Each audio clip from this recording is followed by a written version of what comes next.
Hello.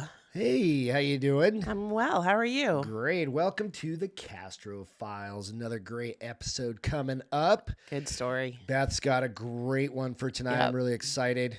Good Should story. be Good story. Creepy from what I've heard and what I've seen so far. So, yeah, I'm excited about this one. Thank you guys so much for joining in again. Appreciate it as always. Thank you.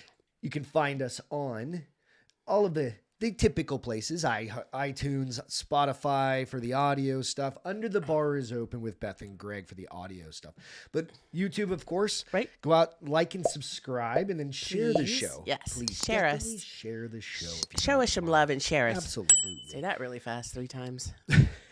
So we're gonna get into Beth's story Yep. real quick here, just a second. But again, thank you guys so much for joining. It's gonna be awesome. I'm excited. This is part one. Part 1. Of what will be a 2-part Which I didn't know was going to be a 2-parter story. until I got a little further into my the book I was looking at. Yeah, it's really cool. So, all right, let's jump in, honey. All right. So tonight I'm going to tell you the story of the What If Man. It's from the Creepypasta stories, The Night Told by Joshua Lee. I think you guys have heard us reference Creepypasta before. They're really good about putting some good stories out there, and they have some books that I was super excited to find. So that's what I'll be reading from tonight. Awesome. Again, the name of the story is, excuse me, The What If Man. The What If Man. All right. So you ready? Yep. All right. I'm good. I've tried most of the summoning games and rituals that you can find across the web or on Reddit. Games like the Midnight Game, the Elevator Game, as well as the more ritualistic ones like the Dark Reflections Ritual or the Three Kings Ritual, even the silly Charlie Challenge. So this is somebody who likes those kind of... This is kind of like Bloody Mary. Kind of. It's a little different twist on it, but yes. All right, cool. None of them gave me what I was looking for. That is to say, none of them worked like they were supposed to, at least not for me.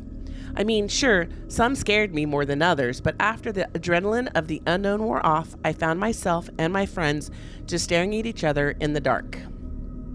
We gave in to our own fears and would make up scenarios of, oh, what if this happened, or what if this happened? Most of it was scary in a fun way, but just wasn't real. Then I found the What If Man. I had seen a couple different postings and threads, all with similar titles like, What If I Found Him at Midnight? Or asking, what if I stayed with her? There were several cases, and the words what if were always either capitalized or italicized, sometimes the word having strike through them or underlines. Whatever the difference was, it was only the words what if. So I began to track every post and comment and video I could find. I began to search the source video or post, the one someone originally made as a creepypasta and others elaborated on. This is, after all, how the infamous Slender Man began. Right. The problem was I couldn't find the actual source video or post. Granted, I'm not exactly a hacker type man. I know how to use a computer and compare dates to find the earliest one. Of everything I found, none of them went further back than August 21st of 2017. And on that date, there were 3 videos and 7 different posts about the what if. I won't go into details about those because the short version is they were all experiences with the What If Man. They didn't tell me exactly how they met or summoned him. They did all share the same exact description of what happened when you met the man, but it still didn't prepare me at all for what was about to happen when I finally met him. After downloading the videos and copying the posts about him, I decided on a direct approach. I messaged one of the video uploaders and never got a reply. Another one told me to piss off and never contact him again. A bit melodramatic, that one. But the third one asked me why. This was the one who would talk. Nobody asked why unless they had the information being asked about. So I told the uploader exactly why I sent the direct message. Thanks for getting back to me. To be honest, I've tried all the other crap online, so it's sort of a twisted hobby of mine, and I found this challenge to be the most obscure so far. I was hoping you could give me some details and instructions on how it all works. Dave. I waited 3 days for a reply, but when I finally got the alert of a new message, I opened it quickly. Dave, this isn't a challenge or a trend. People have gotten hurt doing this. You could tell everyone it's a sham or just forget about it entirely. Anything would be better than looking for the What If Man. But if you're determined to talk to him, I'll tell you how. If only to make sure you're aware of the risk that someone else might not warn you about. Seriously, you don't want to meet him. Please consider your life and your sanity. Enon. The reply sounded like a poor attempt to lure me in. Nothing makes you want to look down faster than someone saying, hey, don't look down. Enon, whatever that was, wanted me to meet the what if man. They just didn't want to look eager. So I wrote back, Enon, I appreciate your concern, but I would still like you to tell me everything you know, such as how to meet him. What happens when I do? Everything I've seen so far has been non-specific, Dave. This time, the reply happened within minutes. The what if man can tell you or show you anything you ask him to. He doesn't lie or manipulate the answer in any way. That's not why he's dangerous. It's because the more you ask, the more you lose. Remember that above all else, the more you ask, the more you lose. It's a trade, I think. You ask him, and in return, you give some of your sanity or your soul or something. Whatever it is strong enough to mess you up. I know a guy that lost everything, and now he sits in a room chewing on his shirt all day. You don't want that to be you, so you need to be careful. I once talked to someone that had summoned him a few times and they were fine, but someone else asked him too many, and they killed themselves shortly thereafter. This is your last chance. Leave it. Elon. Okay, so, like you said, it's the trade-off. Allergy still. Right. Mm-hmm. If you can know anything, what are the Powerball numbers? Just a little crazy at that point. Yes, okay, but maybe I just become a little eccentric. All right. I mean, is it worth the Powerball winning? Maybe? Yes. Okay, so what he or she was telling me was very generic to these types of games. I've heard of everything from abduction to insanity to time travel and to even time travel. As I said before, I've done all the games before and nothing ever happened. So, of course, I replied again with one question. How do I meet the what if man? Excuse me. This time the reply took longer. I checked my phone every few hours, and whenever I got a notification that wasn't a reply, I grew more and more anxious and irritated. I was lured in and at the edge of my seat for a week before I got my answer. Dave, I don't want to hear about your experience with the what if man. If it works or not, I'm asking you in return to delete all of our communication logs and forget everything about me. I should have dropped this account years ago. Anyways, I guess I was waiting for someone to come along so I could do this one last time. Either way, this will be the last message you receive from me. The instructions. The what if man can be anyone. It's not one singular entity or shape. I don't know if it assumes the form of a man or takes over a man. Either way, he could be anyone. And you'll know who he is by the reply he gives you. At exactly midnight, you must have a foot on each side of a doorway. It doesn't matter if it's your home or your office or a motel. Any doorway.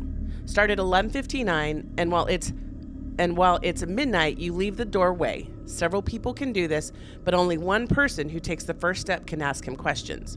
Walk any direction on the nearest road or sidewalk. Sometimes he comes quickly, and sometimes it takes a while. You'll see someone walking towards you. It could be someone young, someone old, or even walking a dog. As the person gets closer to you, you ask, "Are you him?" loud and clear.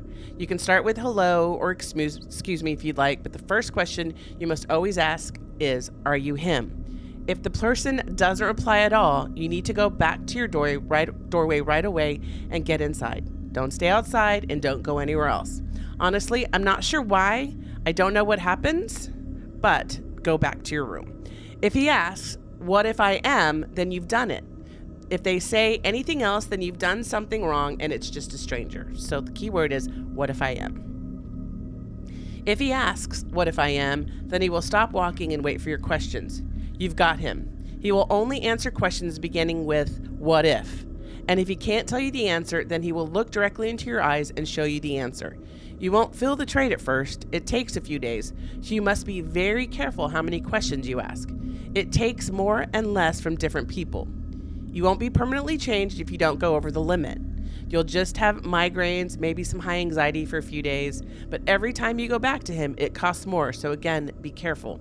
And when you're done asking questions, thank the what if man for answering your questions, and then leave him and don't look back. Good luck, Dave. Whatever information you share with others is on you. It's your burden, Enon. I read the reply another time, really absorbing the instructions. I copied the instructions to a new document, printed out a copy to hold and reread at my leisure, and as part of the bargain, I deleted the thread messages and Eon's contact. Probably useless action since Eon said they wouldn't be using the account again, but I'm an honest man and it was expected of me. Frankly, it sounded so basic, so plain, like nothing the Three Kings ritual or the elevator game that takes time and items and faith. No, this one was just simply go outside and meet someone. Meet him. I wasn't even sure if I would drag friends with me to this one. It's something I could easily do alone. Looking back, I should have brought someone with me, at least for the discussion after. Either way, that was before I knew what I know now. I guess that's the kind of his whole thing. I know that I was going to be doing it that night. I didn't need to prepare anything or buy anything, so why not? It was already 6 p.m. when I read the reply, so I had time to get something good to eat, and most importantly, think about what I would want to ask or how many questions I would ask. See, I still don't know what determines how many questions a person can ask. I got my favorite fast food dinner, a little bit of Taco Bell. I made sure my phone was fully charged, and to kill the remaining time, I searched online for anything else about the What If Man. This is where things begin to turn. I couldn't find anything. Nothing at all. No videos, no posts, nothing I had bookmarked before, and not even my own downloads that I saved to my computer. I couldn't find a damn thing about the What If Man. It didn't make any sense because Enon didn't post anything else, so he couldn't have deleted them. And not only that, but whatever goes online stays online. Somewhere. Absolutely. There's always a digital trail. Except this. Yeah, this one was just gone. After I exhausted my search engines, I decided to make a quick list of what I would want or should ask. It was now 11:30. I eyed the door eagerly and wrote down a couple questions. What if I had stayed in college? What if I had not broken up with Jenna? What if I had $1 billion? What would that be like? I wondered how the question in a question would work. What if my father hadn't died? That one. That one was the most curious about, but also the most nervous to write down at all. Yeah. I looked up from my writing to see that it was already 11:58. Excuse me. I put the paper in my pocket and opened the door, placing one foot on the outside and one foot on the inside with my nose facing the door frame, trying my hardest to line up perfectly down the middle. I held my phone to my face and watched the clock. Luckily, I lived in the elderly part of an apartment complex, so most of my immediate neighbors were asleep. Something I hated at first, knowing that everyone my age was living on the other end of the complex. Apparently, the apartment manager had been trying to keep the age groups together to keep an eye on everyone, but for whatever reason, I got the short end of the stick. 11:59. I raised my phone so I could see it, just holding my eyes to the side, nose almost against the doorframe, watching my breathing slowed, and I could feel the rush of anticipation begin. 12 o'clock. I stepped fully outside the door, hesitated. Should I close it? What if I need to get back inside quickly? I didn't want to ruin this chance, so I left the door open and walked casually towards the sidewalk. I never even considered which way I would turn, so I instinctively turned right and began to walk. My eyes searched every window, every door, every shadow behind the trees. I looked for signs of any movement. I walked nearly around the entire complex and didn't see a soul. I'll be honest, I felt a bit foolish, as always, another internet game ending with nothing but wasted time. But no sooner had I given up than I saw someone ahead of me, someone walking. Too far to make out any features, my heart began to race. The person was walking at a slow and steady pace with a bit of a hobble. Maybe it was one of the older folks living around here out on a midnight stroll, or maybe it wasn't. Who I could now see was in fact a man, was now close enough for me to see his face. He was elderly and smiled at me as if to say hello. He was just ahead of me. He was beside me. My heart was thundering in my chest and I blurted out, excuse me, are you him? The man stopped walking, the smile still on his face. We looked at each other for what felt like minutes. He just stared blankly back at me until finally he said, "What if I am?"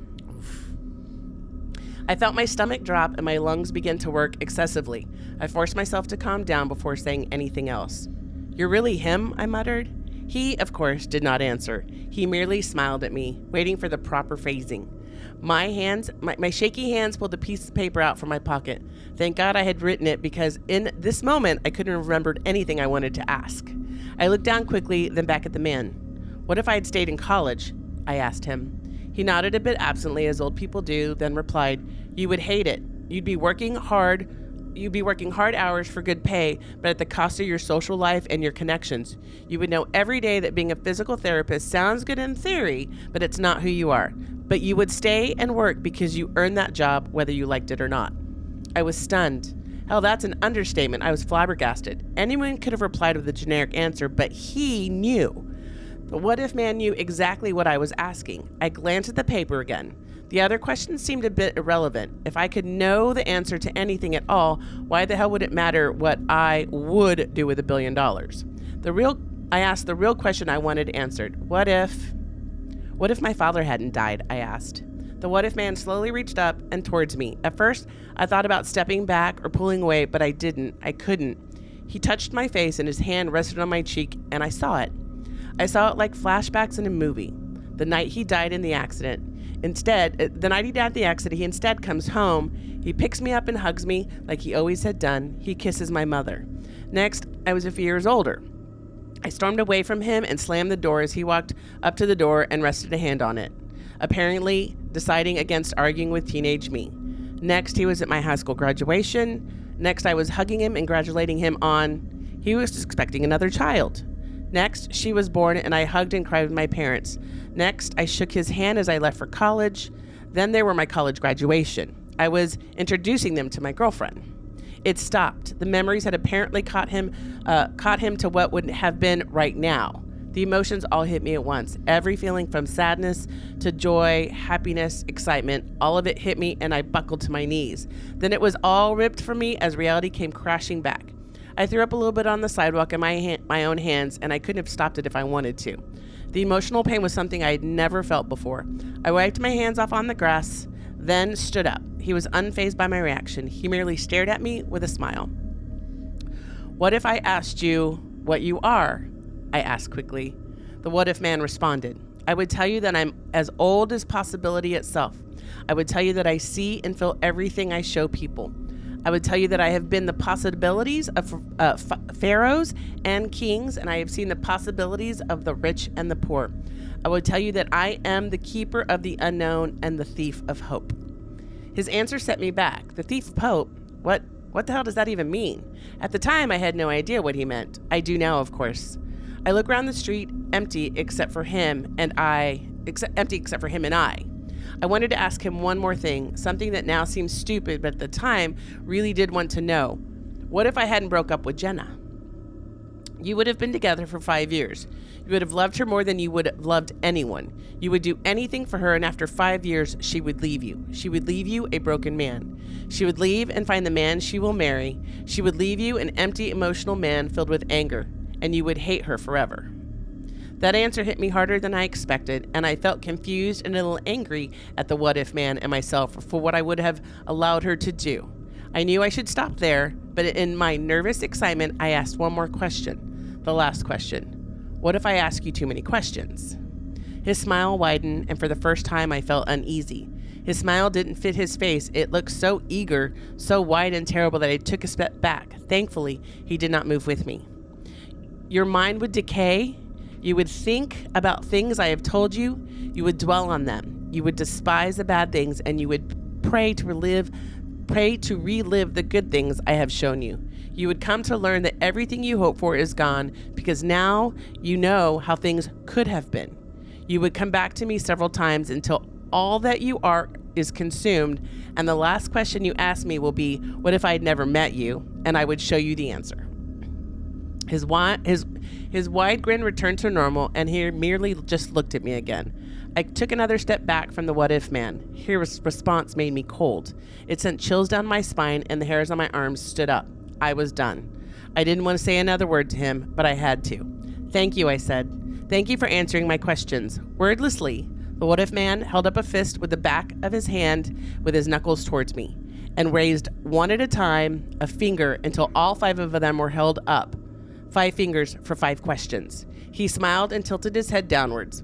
I turned and continued the way I had been walking, and as much as I wanted to look back one last time and see if he was gone or if he was just standing there, I was equally terrified to know the answer. I had asked him 5 questions. They had all come out so fast I didn't realize how many it had been. Was it too many? Was it just enough? Thoughts raced through my mind as I walked. I finished the walk around the complex and made it back to my open door. I stepped inside, closed and locked the door. I felt sick and unclean, like I'd just been somewhere I wasn't supposed to be. I sat alone in my apartment with every light on until the sun came up and banished the darkness away. Then I began to write this, because everything I'd found online about the What If Man was gone, and I couldn't just keep this in my head. I had to tell someone. I had to get it out, because I know that someone out there has questions they want answered, and they deserve to know. Whatever the cost, they deserve to know. So now you know how to meet the What If Man. Just be careful how many questions you ask. I asked him 5 questions. I don't know if it's lack of sleep or the adrenaline crash, but I feel a headache starting, and I'm sure it's just the paranoia right now, but I can't help but wonder what would happen. No. What if I could ask him just one more question? And that's how it ends. It gives me goosebumps. Creepy. So that's part 1. It's part 1, but so the part that makes it really creepy in the end is when he asks, what if I've asked you too many questions? And he says, you'll dwell on it, and you will come back to see me several times. And at the very end, he's already asking, what if I just ask him one more question? Yeah.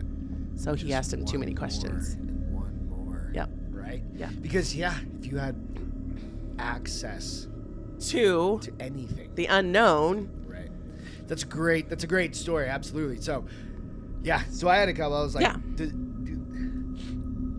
so he can go back as many times as he wants. He just do the ritual again. Yeah. Right? And you can call him out, and it could be, like I said, a little kid. Or it could be the same man. It could be somebody different. Right. It could be anybody. That's creepy. That's interesting. So, while it's fiction, it kind of goes in.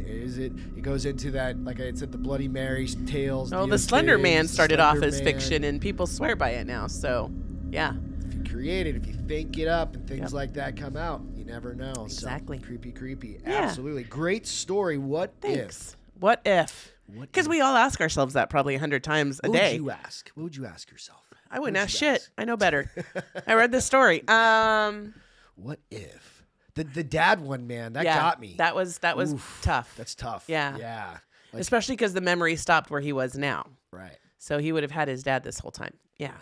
So what would you ask? Do you know what you would ask? I don't know. I don't know either. I'd probably go to the same thing, like about my brother Chris, who died years and years and years ago. Yeah. Right? Like what if he had lived or something like that? You go to like what if my brother had but you can't, but it's not real. It's real. Like this is what would have happened, but it's a vision. It's not reality. Yeah. And then you have to be careful to not get stuck and live on the vision instead of the reality that is your world. That is real life. Yeah. So good one, honey. Liked Thanks. it. Loved it. Good. All right, everybody. Thank you so much for joining us tonight. Like I said, Beth will have a part 2 to that next week. Yep.